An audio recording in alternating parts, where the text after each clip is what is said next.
Hello दोस्तों, नमस्कार, प्रणाम। उमाकांत यादव सर जी इस क्लासेज में आपका बहुत बहुत स्वागत है। हम लोग पिछले समय में सिखों के 10 गुरुओं के बारे में अध्ययन किए और इसके बाद सिखों के 10वें गुरु के बाद हमने बताया कि जो गुरु की गद्दी हुआ करती थी इसको समाप्त कर दिया गया और गुरुओं के गद्दी को समाप्त करने के बाद गुरु गोविंद सिंह के ही एक सेनापति हुआ करते थे, बंदा सिंह बहादुर। बंदा सिंह बहादुर अगले उत्तराधिकारी बने। ठीक 1708 ईस्वी में जब गुरु गोविंद सिंह की मृत्यु हो गई तो अगला उत्तराधिकारी बनते हैं बंदा सिंह बहादुर।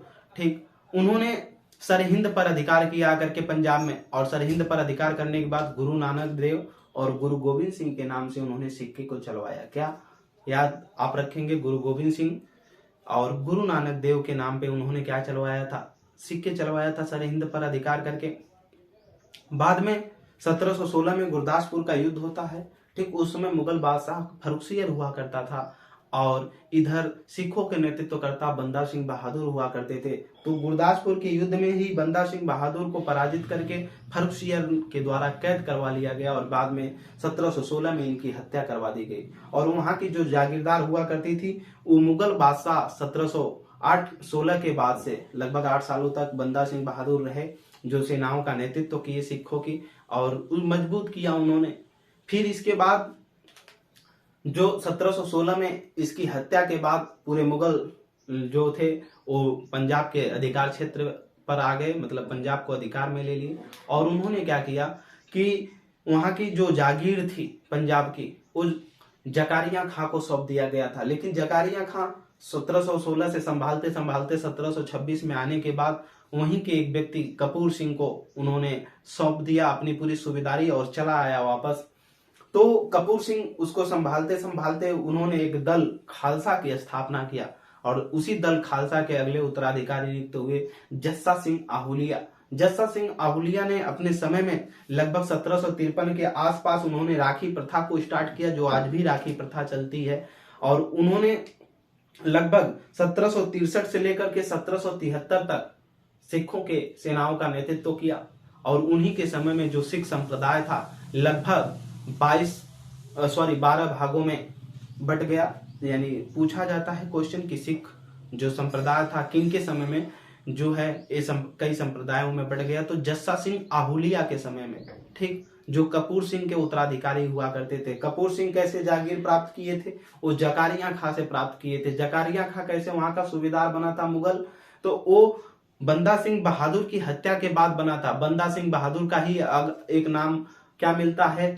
एक नाम मिलता है माधव दास बैरागी, गुरु बख्श सिंह। ठीक इस तरह के नामों से इनको जाना जाता था। इनका जो वास्तविक नाम हुआ करता था लक्ष्मण देव हुआ करता था। ठीक, तो इसको याद रखेंगे, बंदा सिंह बहादुर, लक्ष्मण देव या माधव दास बैरागी या गुरु बख्श सिंह।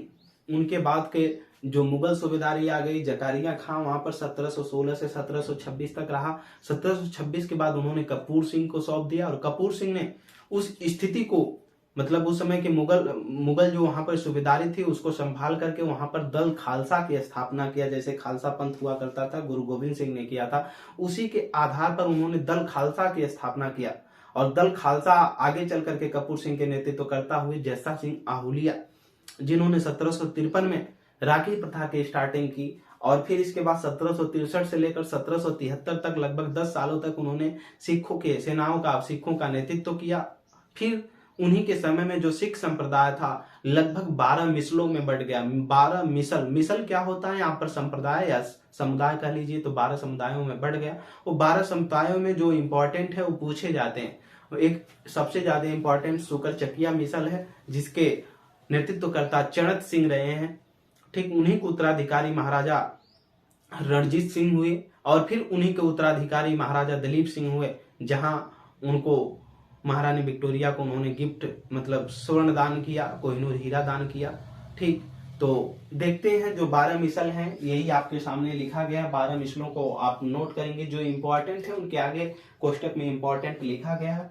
आप इनको नोट करके और याद रखेंगे, जो इंपॉर्टेंट है उसी को याद रखना है। और अगली क्लास में हम लोग सुकर चकिया मिसल चणत सिंह के बारे में पढ़ेंगे। ठीक, इन्हीं के जो उत्तराधिकारी हुए महाराजा रणजीत सिंह, महाराजा दलीप सिंह को पढ़ेंगे हम लोग। ठीक, तो सिख संप्रदाय अगली कक्षाओं में समाप्त होगा और आगे की तरफ हम मराठा और पेशवा को पढ़ेंगे। तो मेहनत से पढ़ते रहिए। कहीं भी कोई भी दिक्कत परेशानी होती है आप हमको कमेंट सेक्शन में बताएं।